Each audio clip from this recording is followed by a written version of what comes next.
Hello everyone, my name is Madhuri. Welcome to learn with Madhuri. आज जो मैं आपको टॉपिक पढ़ाने जा रही हूँ ये क्लास 10th का चैप्टर फर्स्ट जो है उसका सबसे इंपॉर्टेंट पार्ट है, that is unification of Germany. आप लोगों ने बहुत बार इसको पढ़ के देखा होगा बट आपको समझ में कुछ भी नहीं आया होगा, क्योंकि ये है ही कुछ इस टाइप का, टिपिकल है। लोगों को समझ में नहीं आता कि आखिर हो क्या रहा है। पहले हमने फ्रांस में पढ़ा है, अब हम फिर उसके बाद हमने नेपोलियन आ गया, फिर ये सडनली जर्मनी की बात कहाँ होने लगी, उसके बाद फिर इसमें इटली की भी बात होने लगी है। तो मैंने आपको बताया है कि जो नेशनलिज्म की फीलिंग हम पढ़ने वाले हैं यूरोप में, देखो हम सारी चीजें तो एक साथ नहीं पढ़ सकते हैं ना, जो मेन इवेंट हुए हैं हिस्ट्री में हम उसके बारे में पढ़ने वाले हैं। ओके, तो मैं आपको इन शॉर्ट और सिंपल वेज में समझाने वाली हूं कि यूनिफिकेशन ऑफ जर्मनी एग्जैक्टली है क्या। देखिए, नेशनलिज्म की फीलिंग तो वर्ल्ड वाइड सब जगह स्प्रेड हो गई थी। किसकी वजह से? फ्रांस में जो रिवॉल्यूशनरीज थे, जो फ्रांस में रिवॉल्ट हुआ था उसकी वजह से, फ्रेंच रिवॉल्यूशन की वजह से। ठीक है, अब मैं आपको ये पहले भी बता चुकी हूं, मैं फिर से बता रही हूं कि पहले नेशन स्टेट्स नहीं थे, कोई भी कंट्रीज जो हैं वो एग्जिस्ट नहीं करती थी। पहले क्या होती थी? सिर्फ मोनार्ची होती थी, बड़े बड़े रीजन्स होते थे जहां पे राजा जो हैं वो राज्य करते थे, और आप एक राजा जो होते थे वो एक दूसरे के ऊपर हमला करते थे, उनके राज्यों को अपने राज्यों में मिला लेते थे। तो जो टेरिटरीज है, जो हम कह सकते हैं जो बाउंड्रीज हैं कंट्रीज की, वो बहुत ज्यादा क्या थी? बहुत ज्यादा वाइड थी, बड़ी थी। ठीक है, तो इस चक्कर में क्या है, उसको कंट्रोल करना भी बहुत ज्यादा मुश्किल होता था।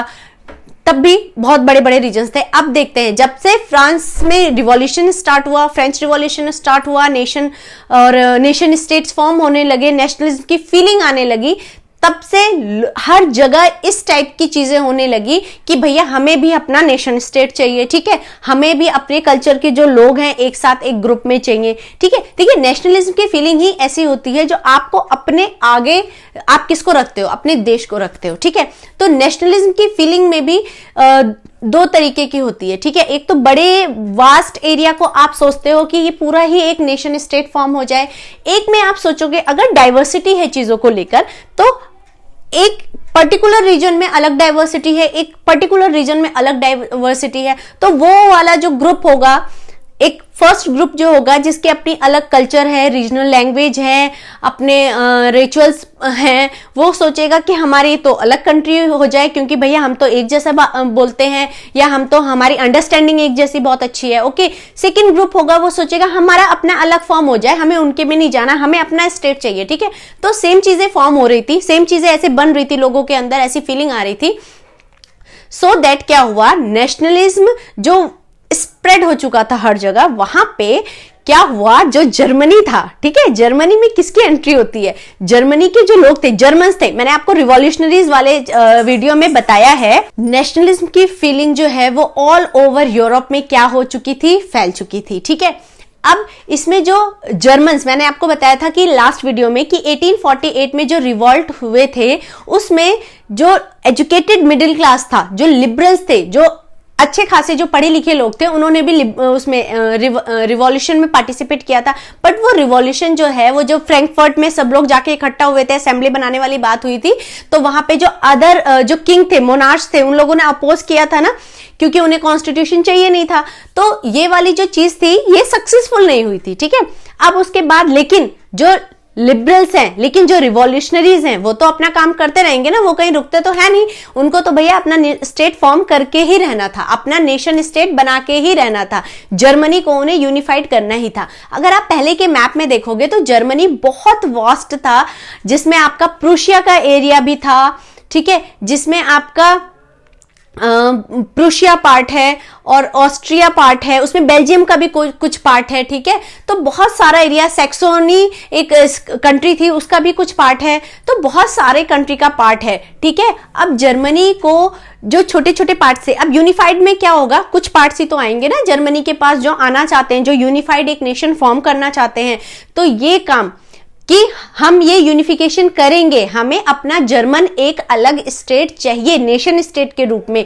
इसको किसने इसकी कमान संभाली? हम कह सकते हैं इसकी कमान संभाली फाइनली ओट्टो वन बिस्मार्क ने। बहुत बहुत बहुत इंपॉर्टेंट नाम है जर्मनी ऑफ यूनिफिकेशन में। ओट्टो वन बिस्मार्क कौन है? ओट्टो वन बिस्मार्क प्रूशिया के चीफ कमांडर ऑफिसर हैं, या हम कह सकते हैं वो चीफ मिनिस्टर भी हैं, बट कमांडर जो आर्मी का कमांडर होता है उसके जो चीफ हेड होते हैं वो है ओट्टो वन बिस्मार्क। प्रूशिया सबसे आगे आया इस चीज को लेकर कि हम क्या करेंगे, हम यूनिफिकेशन ऑफ जर्मनी के लिए लड़ेंगे, हम एक रिवॉल्यूशनरीज के साथ हैं, हम यहाँ के जर्मन लोगों के साथ हैं जो यूनिफाइड होने में हमारा साथ देंगे। अब इसमें देखिए पॉलिटिकल चीजें हैं, सबका अपना मतलब होता है। इसमें केसर विलियम फर्स्ट एक और नाम है, बहुत इंपॉर्टेंट नाम है, ये प्रूशिया के राजा थे। तो ये बात हुई कि प्रूशिया कमान संभालेगा जर्मनी को यूनिफाइड करने में, बट आफ्टर यूनिफिकेशन वहां का जो राजा होगा वो कौन होगा? केसर विलियम फर्स्ट होगा। केसर विलियम फर्स्ट कौन थे?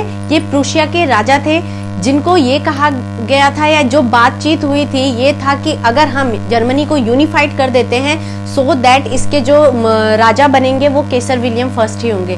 तो ऑब्वियसली प्रूशिया ने इतना जो एफर्ट लगाया है जर्मनी को यूनिफाइड करने में, तो केसर विलियम फर्स्ट को राजा बनना ही था।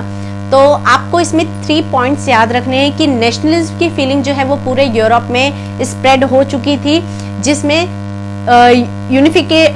जर्मनी को यूनिफाई करने के लिए सबसे इंपॉर्टेंट रोल प्ले किया ओट्टो वन बिस्मार्क ने, जो कौन थे? जो प्रूशिया के चीफ मिनिस्टर थे। ठीक है, थर्ड नंबर ये है कि 3 वॉर्स हुए ओवर 7 ईयर्स। ठीक है, किसके साथ? ऑस्ट्रिया, डेनमार्क और फ्रांस के साथ एक लंबा पीरियड वॉर में इन्वॉल्व रहा है जर्मनी। ठीक है, यूनिफाई करने के चक्कर में।